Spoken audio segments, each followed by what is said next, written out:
পৃথিবীতে চারজন ছিল বাদশা, যারা গোটা পৃথিবী রাজত্ব করছে। এমন চারজন বাদশাকে আল্লাহ দুনিয়ার জমিনে পাঠাইছে। দুইজন মুমিন, দুইজন বেঈমান। এর মধ্যে একজন হলো বেঈমানের মধ্যে একজন হলো নমরুদ। এই নমরুদরে আল্লাহ গোটা পৃথিবীর রাজত্ব দিছে, গোটা পৃথিবীর রাজত্ব দিছে। এত বড় রাজত্ব পাইয়া,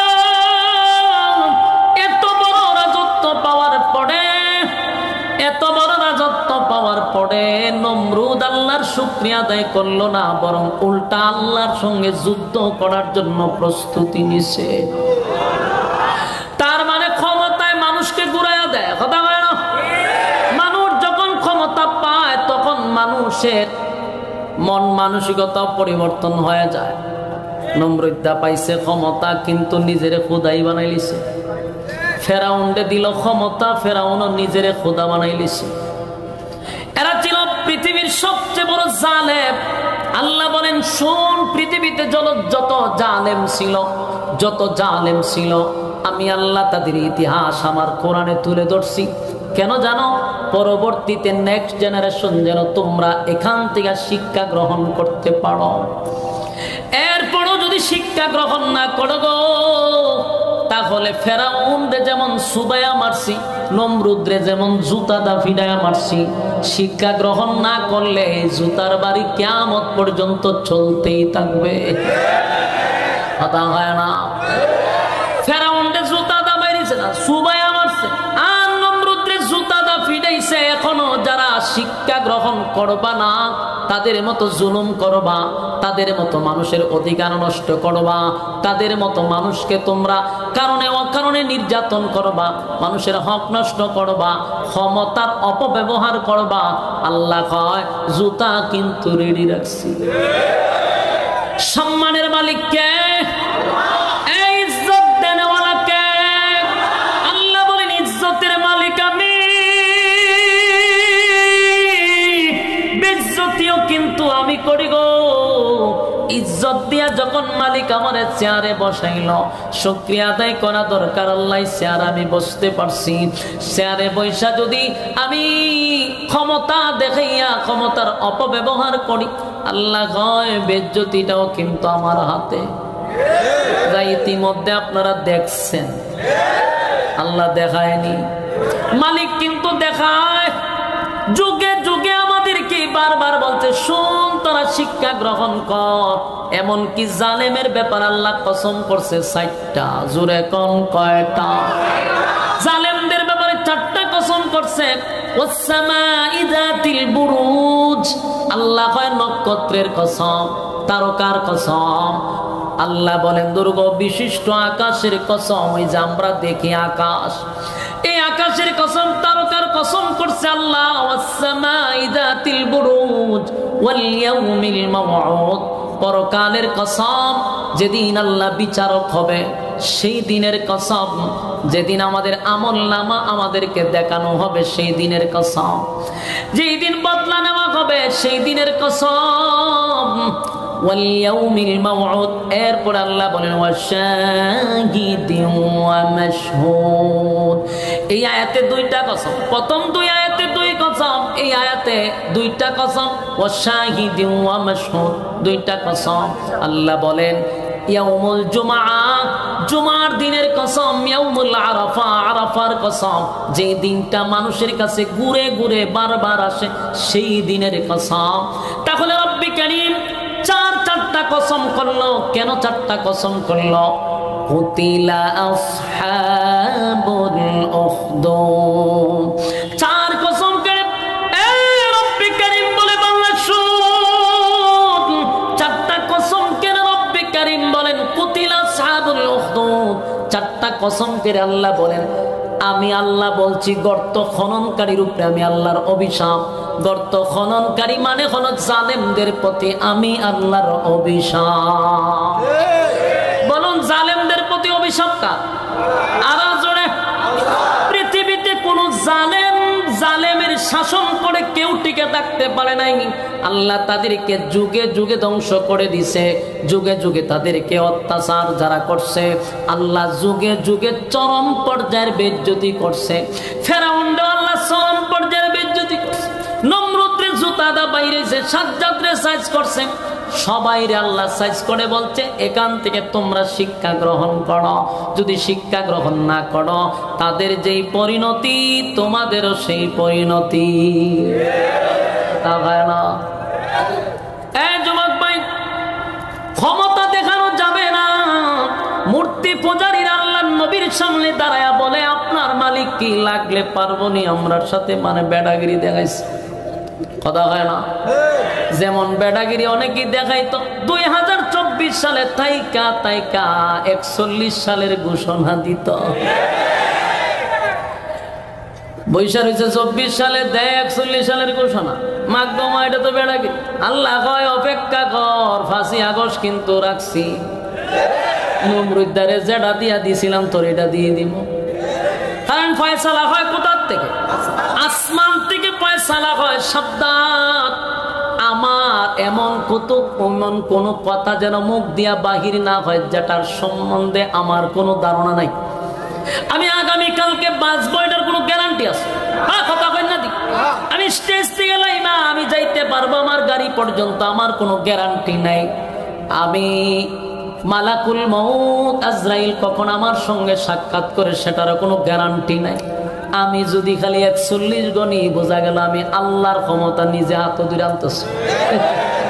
এটা এক ধরনের ক্ষমতা দেখান, মানে আল্লাহর পাওয়ার নিজের মধ্যে আনা, লালন করা। এটাও এক ধরনের ফেরাউনের যে দাবি ছিল, এটা যদি আপনি ভালো করে অ্যানালাইজ করেন এটা ফেরাউনের মতনই হয়ে যাবে। মিলাই দেখছি আমি। কারণ আমি যদি এখন আছি এখানে, আমি যদি আগামী বছর এই মাহফিল আমার নেতৃত্বই হবে, আমি যে বাঁচব এটার কোনো গ্যারান্টি আছে নাকি? তাহলে আমি এটা বেশি ক্ষমতা দেখাইলিছি না? তাহলে তো আমি আল্লাহ দাবি করলাম। লক্ষণ তুই রকম, তুই ফেরাউন তুই কইতো। তা আমি আছি এখন 24 সাল, আমি যদি 41 সাল পর্যন্ত, তাহলে এটা ওই ফেরাউনের সিস্টেম। আল্লাহ কয় আমি এগুলো পছন্দ করি না, আমি পছন্দ করি না। আল্লাহ ঠিকই ডাইরেক্ট ব্লক মেরা দিছে। বাস্তব না বাস্তব? সাবধান, ক্ষমতা পাইলে শুকরিয়া আদায় করবেন।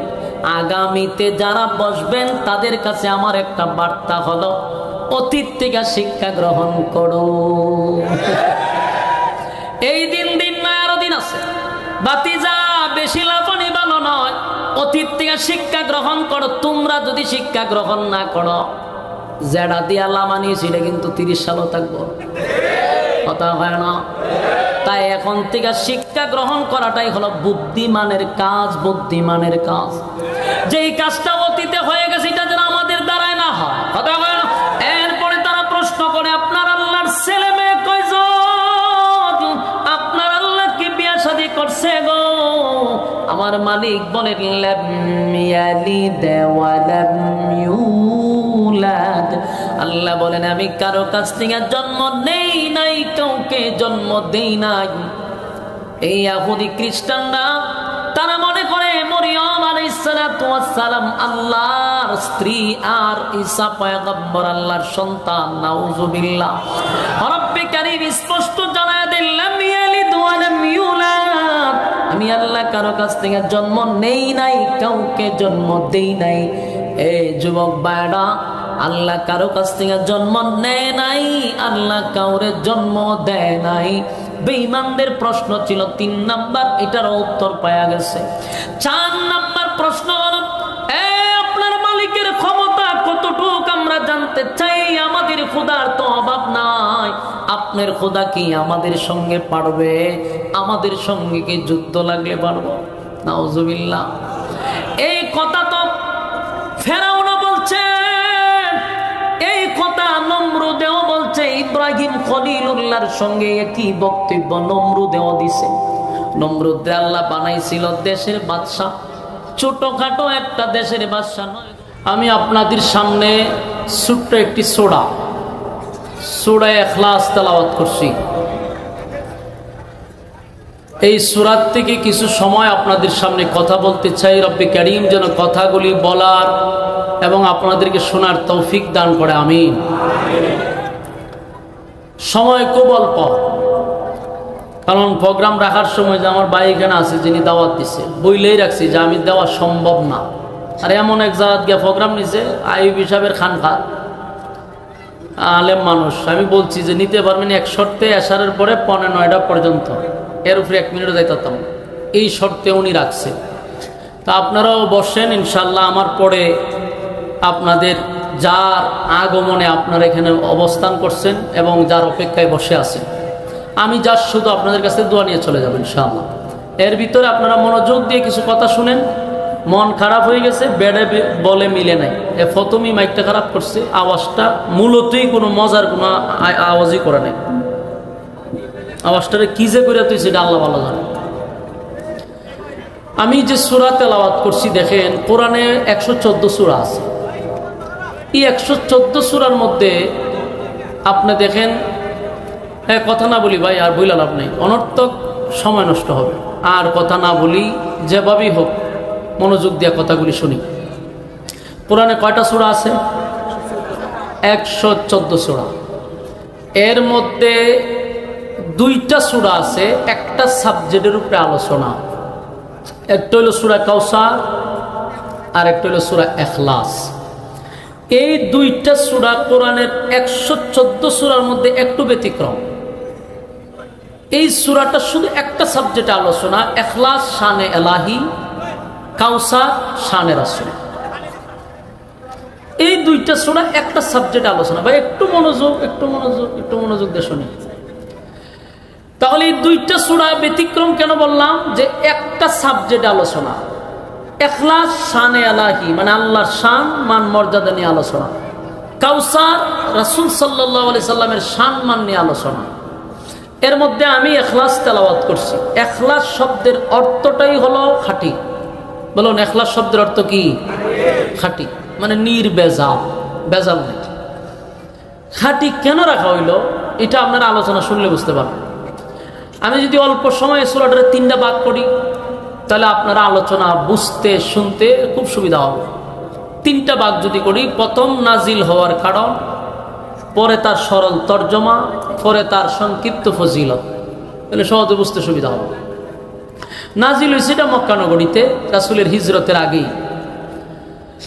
কিছু খ্রিস্টান, কিছু ইহুদি, কিছু মূর্তি পূজারী, এই দ্বিত্ববাদী, তৃতীয়বাদী, বহুবাদী, এই 3 দল একত্রিত হয়ে রাসূল আরবি সাল্লাল্লাহু আলাইহি সাল্লামের কাছে গেছে, গিয়ে প্রশ্ন করছে যে আপনি যে একত্ববাদী খোদার দাওয়াত দেন, এটা কোন আল্লাহর দাওয়াত দেন? আপনার জন্মের আগের থেকে আমরা আল্লাহকে আল্লাহ বলে দাওয়াত দেই, তা আপনি আবার কোন আল্লাহর দাওয়াত দেন? প্রশ্ন কারে কে করে? ইহুদিরা, খ্রিস্টানরা, মূর্তি পূজারীরা। প্রশ্ন কারে করে? আপনারা গাজীপুরের মানুষ, ময়মনসিংহের লোক আছেন নি কেন? থাকলে এরা বাদে, বাকি যারা ময়মনসিংহ ছাড়া এরা আওয়াজ দিবেন, কারণ ময়মনসিংহের এরা আগের থেকে সমস্যা, এরা আওয়াজ দেয় না। আর বেশি করলে হুজুর আপনি কোন, তে আমি এরা ব্যাপারে এর সাথে উঠাবো সবাই, তো আমি বুঝি এরা জীবন আওয়াজ দিত না। কেতকুতানে দিলে 3 দিন পরে এরা হাসি দেয়।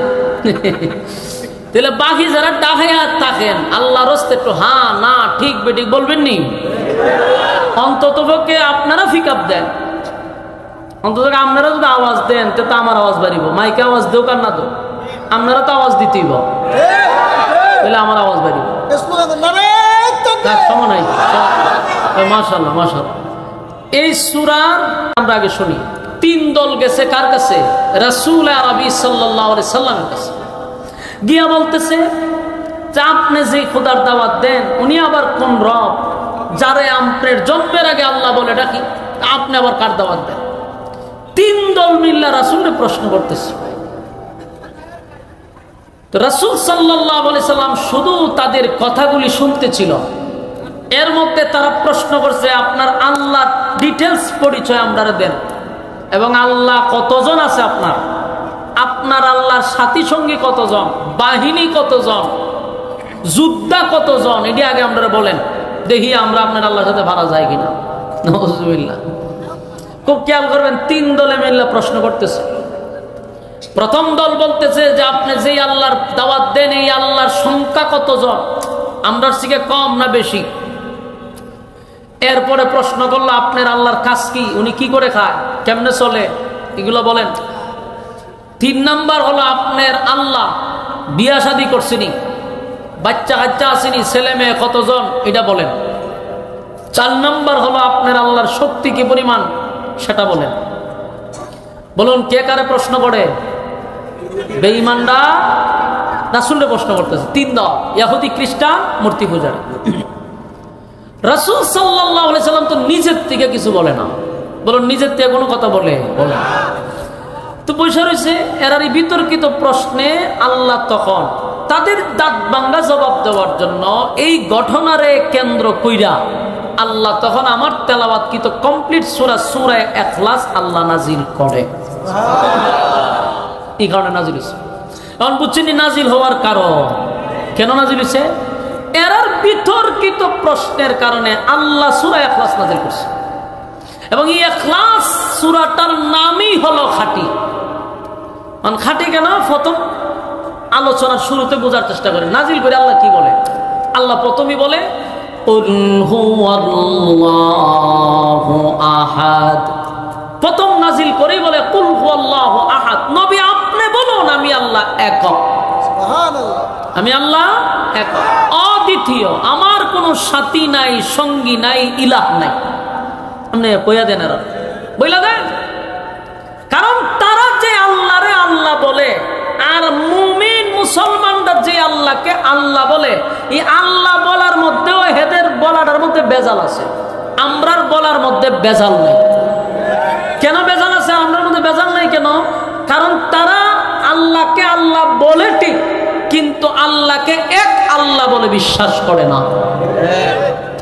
আমাদের আশেপাশে হিন্দু লোক থাকলে জিগায়েন, এরাও কয় কি তা কুফরুল্লাহ তো একজন আছে, এটি কিন্তু কয় সবসময় কুফরুল্লাহ একজন আছে, একজন আছে এটা বিশ্বাস করে, কিন্তু একজন এটা আমাদের মতো বিশ্বাস করে না। এরা মনে করে একজন উপরে আছে, বাকি ওনার সাথী সঙ্গী যারা দুনিয়াতে আছে এরা প্রত্যেকের পিছন দিয়ে একটা করে লাঠি ঢুকায় রাখছে। কথা বুঝেন নাই? ওই উপর আল্লাহ যিনি আছে ওনারা তো দরকার না, নিজের হাতে যেটি বানাইছে এরা মনে করে এরা হইলে ওই আল্লাহর সাথী সঙ্গী, এলে এরা জাগা মতো খুদা বলতে বাঁশ দিয়া রাখছে। আমি দেখছি বাঁশটা কোন জায়গার দিছে, জাগা মতো বাঁশ দিয়া রাখছে। এরকম 360 জন আছে বাঁশওয়ালা খোদা। এই 360 জনকেও আল্লাহর সাথী সঙ্গী মনে করে মূর্তি পূজারীরা। আর ইহুদিরা তারা 2 খোদা বিশ্বাসী, খ্রিস্টানরা মানে 3 খোদায় বিশ্বাসী। আর মুমিন ইমানদার আমাদের রব কয়জন? আমরা একজন রবের সাথে কোনো সাথী সঙ্গীও মানি না। উনার কোনো ইলাহ নাই, উনার কোনো সঙ্গী নাই, শরীক নাই, উনি এক, অদ্বিতীয়। সুবহানাল্লাহ। এজন্য আল্লাহ শুরুতেই বলেন কুল হুয়াল্লাহু আহাদ। নবী আপনি বলুন আমি আল্লাহ একক, অদ্বিতীয়, আমার কোনো সাথী নাই, আমার কোনো সঙ্গী নাই, আমার কোনো ইলাহ নাই। কুল হুয়াল্লাহু আহাদ। নবী আপনি বলুন আমি আল্লাহ একক, অদ্বিতীয়, আমার কোনো সাথী নাই, আমার কোনো সঙ্গী নাই, আমার কোনো ইলাহ নাই। এদের প্রথম প্রশ্ন হলো আপনার আল্লাহ কয়জন? আল্লাহ উত্তর দেয় আমি আল্লাহ এক, অদ্বিতীয়। সুবহানাল্লাহ। এই জন্য আমাদের ঈমান আর আকীদা হলো আমাদের রব একজন, আমাদের রব একজন, যার কোনো সাথী নাই, যার কোনো সঙ্গী নাই। ইহুদিরা উপরে একজন আল্লাহ আছে সেটা বিশ্বাস করে, খ্রিস্টানরাও বিশ্বাস করে, কিন্তু তাদের বিশ্বাসের মধ্যে হলো এই মরিয়ম আলাইহিস সালাতু ওয়াস সালামকে তারা আল্লাহর বউ মনে করে, নাউজুবিল্লাহ, এবং ঈসা পয়গম্বরকে আল্লাহর ছেলে মনে করে। তাই এরা টোটাল 3 জন খোদায় বিশ্বাসী, নাউজুবিল্লাহ। কিন্তু বলে আমরা উপরে আল্লাহ আছে তাকে মানি, কিন্তু তার সাথী সঙ্গী পৃথিবীর জমিনে আছে। এই জন্য তাদের আল্লাহ বলা আর আমাদের আল্লাহ বলার মধ্যে বেশ কম আছে না নাই? আল্লাহ এই জন্য সূরা ইখলাস শব্দ রাখছে। ইখলাস শব্দের অর্থ হলো খাঁটি, ইখলাস শব্দের অর্থ হলো খাঁটি। আমাদের ঈমানটা হলো খাঁটি, আমরা একজন খোদাকে বিশ্বাস করি। আমরা কোনো কিছু চাইলে একজন খোদার কাছে চাই, ঠিক নেই? ওই মূর্তি পূজারীদের মধ্যে দেখবেন বিভিন্ন খোদায় ভাগ ভাগ করা, তারা ধন সম্পদ চায় একজনের কাছে, তারপরে মঙ্গল চায় আর একজনের কাছে, ভাগ ভাগ করা আছে। এদের আছে কালী মা, সরস্বতী মা, আইজন মা, কত মা আছে দেখবেন, এক একটা ভাগ ভাগ করা আছে। এই কাজের জন্য এই মার কাছে চায়, ওই কাজের জন্য ওই মার কাছে যায়। কথা মনে আছে না নাই? এরার কিন্তু বিভিন্ন বাঘ আছে। দেন না ফল ফসল হইলে কয় যে আমাদের দেবী মা আসার কারণে আমাদের খেতে ফসল হইছে, হয় না? তার মানে এরা বাঘ বাঘ করছে। উপর একজন আছে, এটা তারা আমাকে বিশ্বাস করলেও তাদের অন্তরে হলো যে এক একজন এক এক দায়িত্বে আছে। আর ইমানদারের একমাত্র ইমান হলো আমার আল্লাহর কোনো সাথী নাই, আমার আল্লাহর কোনো সঙ্গী না। আল্লাহুস সামাদ। 2 নাম্বার প্রশ্ন হলো আপনার আল্লাহ করেটা কি? আমার আল্লাহ বলেন আল্লাহুস সামাদ, আমি অমুকাফিককে আমি কার উপর ডিপেন্ড করি না, আমি কার উপর নির্ভর করি না, আমি আল্লাহ কার উপর নির্ভর করি না। এটা জানায়া দেন। আল্লাহ বলেন আল্লাহুস সামাদ, আল্লাহ তো জানায়া দিল। এরপরে তারা প্রশ্ন করে আপনার আল্লাহর ছেলে মেয়ে কয়জন? আপনার আল্লাহ কি বিয়ে শাদী করছে গো? আমার মালিক বলেন লাম ইয়ালিদ ওয়া লাম ইউলাদ। আল্লাহ বলেন আমি কারো কাছ থেকে জন্ম নেই নাই, কাউকে জন্ম দেই নাই। এই ইহুদি খ্রিস্টানরা তারা মনে করে মরিয়ম আলাইহিস সালাতু ওয়াস সালাম আল্লাহর স্ত্রী আর ঈসা পয়গম্বর আল্লাহর সন্তান। নাউযুবিল্লাহ। রব্বে কারীম স্পষ্ট জানায়া দেন লাম ইয়ালিদ ওয়া লাম ইউলাদ, আমি আল্লাহ কারো কাছ থেকে জন্ম নেই নাই, কাউকে জন্ম দেই নাই। এই যুবক ভাইরা, আল্লাহ কারো কাছ থেকে জন্ম নেয় নাই, আল্লাহ কাউরে জন্ম দেয় নাই। বেঈমানদের প্রশ্ন ছিল 3 নাম্বার, এটার উত্তর পাওয়া গেছে। 4 নাম্বার প্রশ্ন হলো আপনার মালিকের ক্ষমতা কতটুকু আমরা জানতে চাই। আমাদের খোদার তো অভাব নাই, আপনার খোদা কি আমাদের সঙ্গে পারবে? আমাদের সঙ্গে কি যুদ্ধ লাগলে পারবো? নাউজুবিল্লাহ। এই কথা তো ফেরাউনও বলছে, এই কথা নমরুদেও বলছে। ইব্রাহিম খলিলুল্লাহর সঙ্গে একই বক্তব্য নমরুদেও দিছে। নমরুদে আল্লাহ বানাইছিল দেশের বাদশাহ, ছোটখাটো একটা দেশের বাদশাহ নয় গো। পৃথিবীতে 4 জন ছিল বাদশাহ, যারা গোটা পৃথিবী রাজত্ব করছে। এমন 4 জন বাদশাকে আল্লাহ দুনিয়ার জমিনে পাঠাইছে। 2 জন মুমিন, 2 জন বেঈমান। এর মধ্যে একজন হলো বেঈমানের মধ্যে একজন হলো নমরুদ। এই নমরুদরে আল্লাহ গোটা পৃথিবীর রাজত্ব দিছে, গোটা পৃথিবীর রাজত্ব দিছে। এত বড় রাজত্ব পাইয়া, এত বড় রাজত্ব পাওয়ার পরে, এত বড় রাজত্ব পাওয়ার পরে নমরুদ আল্লাহর শুকরিয়া আদায় করলো না, বরং উল্টা আল্লাহর সঙ্গে যুদ্ধ করার জন্য প্রস্তুতি নিছে। তার মানে ক্ষমতায় মানুষকে ঘুরাইয়া দেয়। কথা হয় না? মানুষ যখন ক্ষমতা পায় তখন মানুষের মন মানসিকতা পরিবর্তন হয়ে যায়। নমরুদা পাইছে ক্ষমতা, কিন্তু নিজেরে খোদাই বানাই লিছে। ফেরাউনকে দিল ক্ষমতা, ফেরাউনও নিজেরে খোদা বানাই লিছে। এরা ছিল পৃথিবীর সবচেয়ে বড় জালেম। আল্লাহ বলেন শোন, পৃথিবীতে যত জালেম ছিল, যত জালেম ছিল, আমি আল্লাহ তাদের ইতিহাস আমার কোরআনে তুলে ধরছি। কেন জানো? পরবর্তীতে নেক্সট জেনারেশন যেন তোমরা এখান থেকে শিক্ষা গ্রহণ করতে পারো। এরপরও যদি শিক্ষা গ্রহণ না করো গো, তাহলে ফেরাউনরে যেমন সুবাইয়া মারছি, নমরুদরে যেমন জুতা দা ফিডায়া মারছি, শিক্ষা গ্রহণ না করলে জুতার বাড়ি কিয়ামত পর্যন্ত চলতেই থাকবে। কথা হয় না?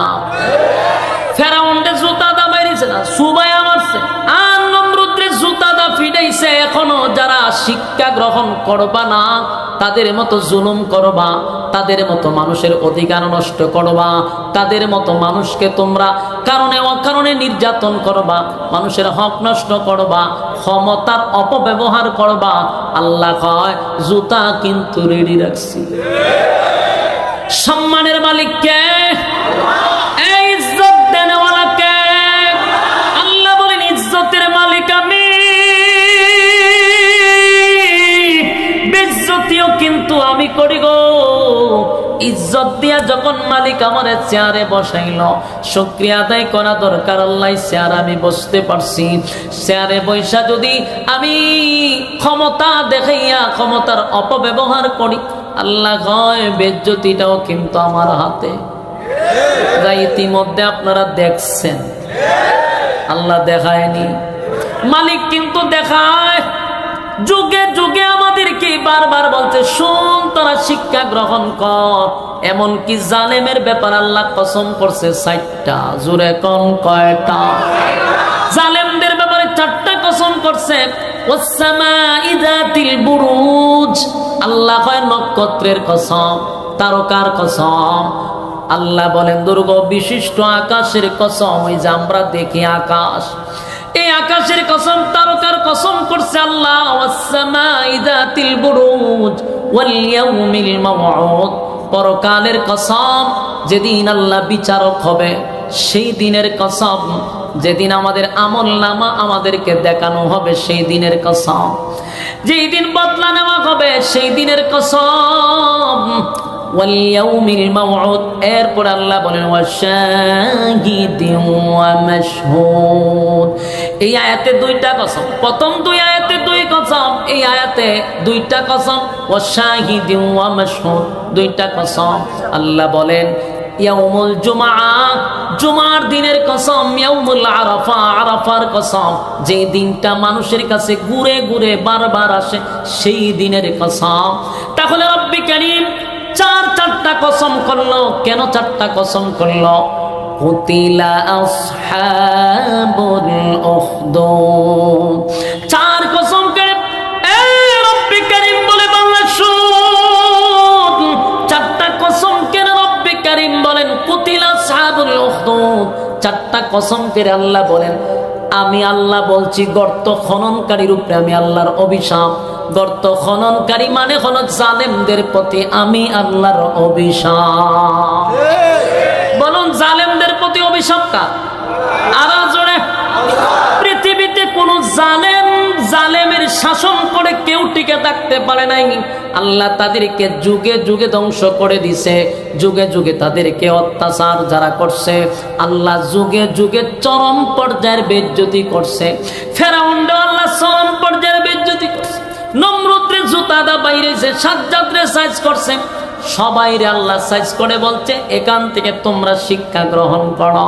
যদি শিক্ষা গ্রহণ না করো তাদের যেই পরিণতি তোমাদেরও সেই পরিণতি। তা হয় না? এই যুবক ভাই, ক্ষমতা দেখানো যাবে না। মূর্তি পূজারীরা আল্লাহর নবীর সামনে দাঁড়ায়া বলে আপনার মালিক কি, লাগলে পারবো নি আমরার সাথে, মানে বেড়াগিরি দেখাইছে। কথা হয় না? যেমন বেড়াগিরি অনেকেই দেখাইতো 2024 সালে তাইকা 41 সালের ঘোষণা দিত। বৈশাখ হয়েছে 24 সালে দেয় 41 সালের ঘোষণা। মাগদমা, এটা তো বেড়াগিরি।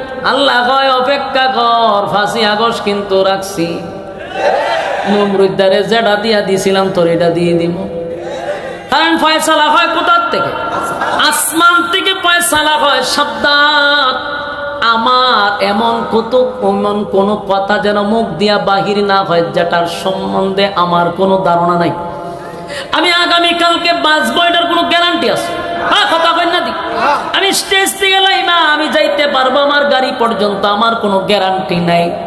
আমি মালাকুল মউত আজরাইল কখন আমার সঙ্গে সাক্ষাৎ করে সেটারও কোনো গ্যারান্টি নাই। আমি যদি খালি 41 গণি বোঝা গেল আমি আল্লাহর ক্ষমতা নিজে হাত ধরে আনতেছি। এটা এক ধরনের ক্ষমতা দেখান, মানে আল্লাহর পাওয়ার নিজের মধ্যে আনা, লালন করা। এটাও এক ধরনের ফেরাউনের যে দাবি ছিল, এটা যদি আপনি ভালো করে অ্যানালাইজ করেন এটা ফেরাউনের মতনই হয়ে যাবে। মিলাই দেখছি আমি। কারণ আমি যদি এখন আছি এখানে, আমি যদি আগামী বছর এই মাহফিল আমার নেতৃত্বেই হবে, আমি যে বাঁচব এটার কোনো গ্যারান্টি আছে নাকি? তাহলে আমি এটা বেশি ক্ষমতা দেখাইলিছি না? তাহলে তো আমি আল্লাহ দাবি করলাম। লক্ষণ তুই রকম তুই ফেরাউন তুই কইতো। তা আমি আছি এখন 24 সাল, আমি যদি 41 সাল পর্যন্ত, তাহলে এটা ওই ফেরাউনের সিস্টেম। আল্লাহ কয় আমি এগুলো পছন্দ করি না, আমি পছন্দ করি না। আল্লাহ ঠিকই ডাইরেক্ট ব্লক মেরা দিছে। বাস্তব না বাস্তব? সাবধান, ক্ষমতা পাইলে শুকরিয়া আদায় করবেন। আগামীতে যারা বসবেন তাদের কাছে আমার একটা বার্তা হলো অতীত থেকে শিক্ষা গ্রহণ করো। এই দিন নয়, আরো দিন আছে। বাতিজা, বেশি লাফানি ভালো নয়, অতীত থেকে শিক্ষা গ্রহণ করো। তোমরা যদি শিক্ষা গ্রহণ না করো, যেটা দিয়া লামানি সেটা কিন্তু 30 সালও থাকবো, কথা হয় না? তাই এখন থেকে শিক্ষা গ্রহণ করাটাই হলো বুদ্ধিমানের কাজ, বুদ্ধিমানের কাজ। যেই কাজটা অতীতে হয়ে গেছে এটা যেন আমাদের দ্বারায় না হয়, কথা হয় না? চুরি, ডাকাতি, বদমাশি বাড়ছে না কমছে? কম। আমার অ্যানালাইসে বাড়ছে। আমি একবারে বাস্তব বলি আপনাদের, এই জয়দেবপুর, গাজীপুর কোন জায়গা? জয়দেবপুর রেল স্টেশনের কাছে 4-5 দিন আগে নিজের চোখে দেখে বলতেছি, আমি নিজের চোখে দেখতেছি যে মুখের মধ্যে লাল কাপড় লাগায়া, হাতর ডাউ লইয়া ওপেন ডাকাতি করতেছে। আমি গ্লাস খুললা প্রশাসনকে বলতেছি, ভাই লোকটারা তো কুবাইতেছে, আপনারা তাড়াতাড়ি যান। প্রশাসন আমার মুখের পয়সায় রয়েছে, একটা যায় আগাইছে আর একটা প্রশাসনের টাইনে লয়ে গেছে ওপেন মানুষের সামনে। আফসুস, কোন দেশে বসবাস করতেছে? আপনারা মনে হয় দেশ পরিবর্তন হয়ে গেছে গা? পরিবর্তন এখনো হয় নাই। এগুলা কারা লাড়াছাড়া করতেছে? মানুষ কি বুঝার আর বাকি রয়েছে? বুঝার বাকি নাই। এই জন্য বলতেছি, নিজের চোখে দেখছি জন্য বলতেছি। আর ডাকাতি, চুরি সবচেয়ে বেশি বাড়ছে, বিশেষ করে বয় তো আমরার জন্য। প্রতিদিন রাস্তায় এরা সাথে সাক্ষাৎ হয়ে যায়। কোনদিন গাড়ির মধ্যে উরুম দুরুম মারা শুরু করে। তো কদিন আগে এক বুজুর্গ মানুষ ওনার গাড়ি কুবাই নিছে, আমাদের বামুনবাড়ির একজন বুজুর্গ গাড়ি কুবাই নিছে।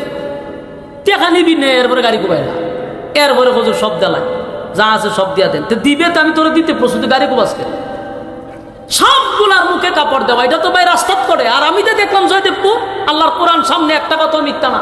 আমি তো ওপেন বলতেছি, মিডিয়া যত যায় প্রশাসন শুনতো না। প্রশাসনের সামনে ডাকাতি হইতেছে। আমি প্রশাসনকে বলছি, ভাই আপনারা যান, তারে বাঁচান। একটা আড্ডা আর একটা টাইনা লইয়া যায়। সোনার বাংলাদেশের প্রশাসন চিন্তা করছে, আগে তো করলে কিছু পাইছি, লইতে পারতাম না, দায়িত্ব পালন করতাম না। বাস্তব না বাস্তব? আগে দায়িত্ব পালন করছে, কেন জানেননি? রাস্তায় পাইছে, কষ্টের বিনিময়ে কিছু মানছে দান সদগা, জানের সদগা, মালের সদগা, ইটা সব রাস্তা ফলাই দিয়ে গেছে। যে আমার জানের সদগা তোরে দিয়ে গেলাম। ইতানে সদগা মদগা খাইতে খাইতে ফুলাবানের চোখ একটা মজা যায়, একটা মজা যায়, নাহলে আতুর লুলা হয়। কেন? মানুষের কলিজা ছিদ্র করা টেকা নিছে রাস্তার থেকে। বাস্তব না বাস্তব কইছি? এখন দায়িত্ব পালন করে না কেন? নাই। এটা আমি বাস্তব বলছি, এবং এটা আমি একেবারে আমার পুরো শক্তি নিয়ে বলতেছি। আমি যেটা দেখছি জয়দেবপুরে, প্রশাসনের সামনে এই কাজটা হয়েছে। আমার সন্দেহ লাগে প্রশাসন জড়িত কিনা। কেন বলতে বাধ্য হয়েছে? আমি যেই জায়গায় বারবার বলছি, স্যার আপনারা লোকটাকে বাঁচান, হুও করলো না, হাও করলো না। কিতা বুঝতাম আমি? কম যেখানে প্রশাসনের কাছে নিরাপত্তা নাই, এখন আমরা তো ভয়ে আছি। এই প্রশাসন সেই প্রশাসন না, এটা স্বৈরাচারের প্রশাসন রয়ে গেছে। এদের কাছে আমরা এখনো নিরাপদ না। বর্তমান সরকারকে বলবো ছাঁটাই করেন, তাহলে লক্ষণ খারাপ, তাহলে আমরা বিপদে ভরুন। তো আল্লাহ আমাদের হেফাজত করুক, আমি। তাহলে বলুন, এখন কি শান্তি পাইতেছে? শান্তি কোথার থেকে আসবে? আসমান থেকে শান্তি আসবে, ফয়সালা তো উপর থেকে। জমিন আপনি কাম, কু কাম, দিনের কাম, রাত্রের কাম সব করে পিএইচডি করে বসে রয়েছেন, আপনি শান্তি দোকান কোথার থেকে? শান্তির মায় যে বাইকিয়া গেছে, এটা জানেননি? শান্তি নাই, শান্তি লইয়া পলাইয়া গেছে। শান্তি পেতে হলে আপনাকে ইসলামের কাছে আসতে হবে। ইসলাম নাই, শান্তি আপনারে ব্যাকআপ, আপনারে ব্যাকআপ করে দেবো, নাইলে ডিফিউজ দিয়ে দেবো। যুবক ভাইরা আমার, রব্বে কারীম বলেন, আমি মানুষকে ক্ষমতা দেই, মানুষকে ইজ্জত দেই, মানুষকে সম্মান দেই, দিয়া পরীক্ষা করি। বলুন কি করে? মানুষকে আল্লাহ কোন সময় ক্ষমতার চেয়ারে বসায় পরীক্ষা করে, কোন সময় ধন সম্পদ দিয়া পরীক্ষা করে। কিন্তু এই ধন সম্পদ পাইয়া যদি মালিকরে বলে যান, আল্লাহ কয় আমি কিন্তু ছেড়ে দিব না। ওই ইহুদিরা বলল, খ্রিস্টানরা বলল, মূর্তি পূজারীরা বলল, তোমার আল্লাহ কি আমাদের সঙ্গে লাগলে পারবে? হ্যাঁ ভাই ভাই, শেষ, আমার বয়ান শেষ। আল্লাহ রাব্বুল আলামিন বলেন, রব্বে কারীম বলেন, ইহুদিরা যেই প্রশ্ন করলো, খ্রিস্টানরা যেই প্রশ্ন করলো আপনার আল্লাহ ক্ষমতা কতটুকু, সেই কথা তো নমরুদে বলছে, এখন মূর্তি পূজারীরা কয়। আল্লাহ কয় তৃতীয় শেষ আয়াতে আল্লাহ বলেন ওয়ালাম ইয়াকুল লাহু কুফুয়ান আহাদ। শেষ আয়াতে রব্বে কারীম বলেন ওয়ালাম ইয়াকুল লাহু কুফুয়ান আহাদ। তারা বলে আমার শক্তি কেমন জানায়া দেন, আমার সমতুল্য, আমার সমকক্ষ কেউ নাই, আমার সমতুল্য কেউ নেই, আমার সমকক্ষ কেউ নাই। যুবক ভাইরা দিলের কান লাগায় শুনেন, কথা বললেন না, এক কথাগুলি মনোযোগ দিয়ে শুনেন। আল্লাহ শেষের আয়াতে বলেন আমার সমকক্ষ কেউ নাই। তাহলে আবার চিন্তা করেন, প্রথম প্রশ্ন আপনার আল্লাহ কয়জন, দ্বিতীয় প্রশ্ন আল্লাহ আপনার আল্লাহ কি করে, তৃতীয় প্রশ্ন আপনার আল্লাহ বিয়া শাদী করছেনি, তৃতীয় প্রশ্ন হলো আপনার আল্লাহ ক্ষমতা কতটুকু। কয়টা প্রশ্ন? চারটা। আল্লাহ একটা উত্তর দেয়, কুল হুয়াল্লাহু আহাদ, নবী আপনি বলুন আমি আল্লাহ একক, অদ্বিতীয়, আমার কোনো সাথী সঙ্গী নাই। আল্লাহুস সামাদ, আমি অমুকাফিকি, আমার কোনো, আমি কারো উপর ডিপেন্ড করি না, কারো উপর নির্ভর করি না, কুল কায়নাত আমার উপরে ডিপেন্ড করে। 3 নাম্বার হলো আল্লাহ জানায়া দেয় লাম ইয়ালিদ ওয়া লাম ইউলাদ, আমি কারো কাছ থেকে জন্ম নেই নাই, আমি কাউরে জন্ম দেই নাই। 4 নাম্বার হলো ওয়ালাম ইয়াকুল লাহু কুফুয়ান আহাদ, আমার সমকক্ষ, আমার সমতুল্য কেউ নাই। সুবহানাল্লাহ। তাহলে আমরা সূরাটারে কয় ভাগে ভাগ করছিলাম? 3 ভাগে। বুঝলা লাইছে কয় ভাগে? 3 ভাগের 2 ভাগ কিন্তু আলোচনা শেষ। প্রথম হলো তার নাজিলের কারণটা আপনাদেরকে বললাম, সরল তরজমাটাও আপনাদেরকে শোনায়া দিলাম। এখন আসুন তার সংক্ষিপ্ত ফজিলত। বলুন কি ফজিলত? ফজিলত জানার দরকার আছে। এখন আসুন ফজিলত। এই সূরাটা বড় ছোট, 4টা আয়াতে সূরাটা কমপ্লিট। কিন্তু সূরাটা ছোট, কিন্তু এই সূরার এত পাওয়ার, এত পাওয়ার, এত পাওয়ার। যেই সময় নাজিল হইছে, একজন সাহাবী চিৎকার দেয়ার বলে জয় হোক আমার আল্লাহ, চিৎকার শুরু করছে, এমন ভাবে চিৎকার শুরু করছে, আর বলে এত নেকি কোথায় রাখবো, এত নেকি কোথায় রাখবো। সাহাবায়ে কেরাম লোকটারে তাফা দিয়া দইরা কয় বেড়া চিল্লাস কেড়ে, কয় আমার চিল্লানো বুঝবা না, দইরা তারে লইয়া গেছে রাসূলের কাছে, হুজুর এই লোকটা খালি চিল্লায়। আল্লাহর নবী বলেন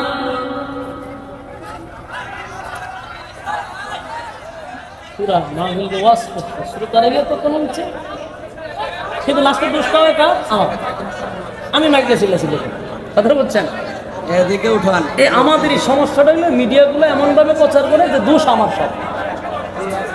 আমি তো দুঃখিত হই কমিটির কারণে, যে কমিটি এত কষ্ট করে মাহফিলটা করে, এদের কারণে মাহফিল ধ্বংস, কিন্তু এরা উপস্থাপন করে আমার বিন।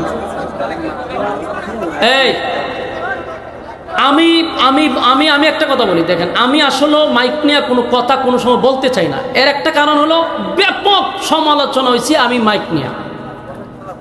কারণ আমার প্রশ্ন হলো আমি যে কথাগুলি বলি এটা কি আমার স্বার্থে বলি না আপনাদের স্বার্থে বলি? কারণ এই যে আপনারা শুনতেছেন না, বলুন তো দেখি এই মাহফিলটা করতে কি তাদের অনেক পরিশ্রম হয় না? আপনারা যে আসছেন নিজের টাকা খরচ করে নিজের খাই এখানে বসছেন, কথা শোনার জন্য আসছেন না? এখন যদি আপনাদের কানে আওয়াজ না যায়, আমি যদি এটা বাধা দেই, বলি মাইক ওয়ালার একটু শাসন করি, এখন সারা দেশে প্রচার হয় আমি মাইক নিয়ে খুব ঝগড়া করি আর আমার ইচ্ছা মতো গাইলাম আছে, অথচ আমি কিন্তু কমিটির দরদি হইয়া কথা বলি। আর মাইক ভালো না হইলে তো আমি শিক্ষার বেশি দিতাম না, এটাই তো, কিন্তু ওয়াজ তো করতাম না। এতে আমার তো কোনো সমস্যা নেই, কিন্তু সমস্যাটা তো আপনাদের। এই যে সাউন্ড হইতেছে না, আমি ঠিকই ওয়াজ, আমি ওয়াজ করে আমি বুঝি না। আমি মাইকের ব্যাপারে বাংলাদেশের সবচেয়ে বেশি বিশেষজ্ঞ, এটা জানেন। আমি আওয়াজ শুনলে বলতে পারি কোন মাউথ দিয়ে এটা চলতেছে, কোন মিশিংয়ে চলতেছে, এতটুকু অভিজ্ঞতা আমার আছে। কিন্তু আমি এখন বলি না কেন, বললে ভাই হ্যাঁ মাইক লিয়ে চিল্লাচিল্লি করে, ও মাইক সাথে লইয়াই পড়েন আপনি কেন? সারা দেশে চিল্লাচিল্লি বলে আমার দেখে ওয়াজ করে লইলে মাইক তো আমি প্রতিদিন ভালো পাই, মাঝে মধ্যে 1-2টা এর মতো এরম হয়। সারা দেশে যদি এর মধ্যে তো আমার কেউ ওয়াজ দাওয়াত দিত না। বলো বহু মাইক বলারে আমি বইলাতে যে আমার কাঠ পর্যন্ত দিয়াই যে আমি যদি ওইদিকে মাইক যাই তোমার মাইক আমার দরকার লাগবে। কারণ মাইক ভালো হইলে শ্রোতাদেরও ভালো, আমারও ভালো, ব্যবসায়ী যারা এরারও ভালো। আমি কেন আরেকজনের ব্যবসার মধ্যে আমি কথা কইতাম? এতগুলা মানুষ এরা অত্যন্ত ওয়াজ করছে, ওয়াজ তুই শুনতেছে না, হ্যাঁ মাইকলা আর দিকে আওয়াজ শুনে না,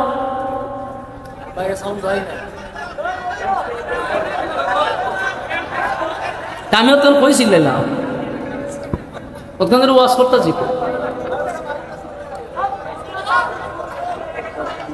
আও ভাই শেষ করে দিলাম, আমার আমার আমার আমার খামখান শেষ করে দেন আল্লাহর রাস্তায় বোন, আমার বহুত দূর যাই তুই বোন, আমি এখানে যদি ইতা কইয়া চিল্লাচিল্লি করি পরে হবে নজরুল ওয়াজের সময় আছে গা, সাবধান, আমি একটা মিনিটও নষ্ট করতে চাই না।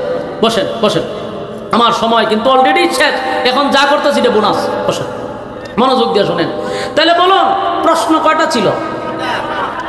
উনি পিছনে মাতুন না দি হয়তো এরা না করে উনি না, কপাল খারাপ, কপালে তাবা দেন বলে কপাল খারাপ, আমরা সকল দোষ খালি আমার। কয়টা পিছনে রাখো, কটা কইন আর দুইটা কইন, আমরা তো জানি না, ওয়াজুতিও নেই। চিন্তা করছেন এই যে আবেগগুলা সব নষ্ট করছে, যেই পরিমাণ মাইক লাগাইছে মাঠটা কাঁপতো আছে, আর আমি খালি সব কাছের মারতাম আসলাম, তখন তো সিঙ্গেল লই আমি কুলাইতে পারতাছি না, আমি তো সব কাছের মারলাম ওই খালি, কপাল খারাপ আপনারা। এরপরে শুনেন, শেষ করি, কিছু শোনা যায়নি, আচ্ছা কিছু শোনা গেলে আমি শেষ করি। প্রশ্ন করছিল কয়টা? উত্তর 4টা পাইছিনি। কোন সূরার মাধ্যমে? সূরা ইখলাসের মাধ্যমে 4টা প্রশ্নের জবাব আল্লাহ দিয়ে দিছে। এখন তো তার প্রশ্ন শেষ, নাজিলের অবস্থানও জানাই দিছি, সরল তর্জমাও বলে দিছি। এখন হইল তার ফজিলত। ফজিলত হলো এই সূরাটা এমন একটা সূরা যে এই সূরাটা হলো কোরআনের 3 ভাগের 1 ভাগ। সুবহানাল্লাহ।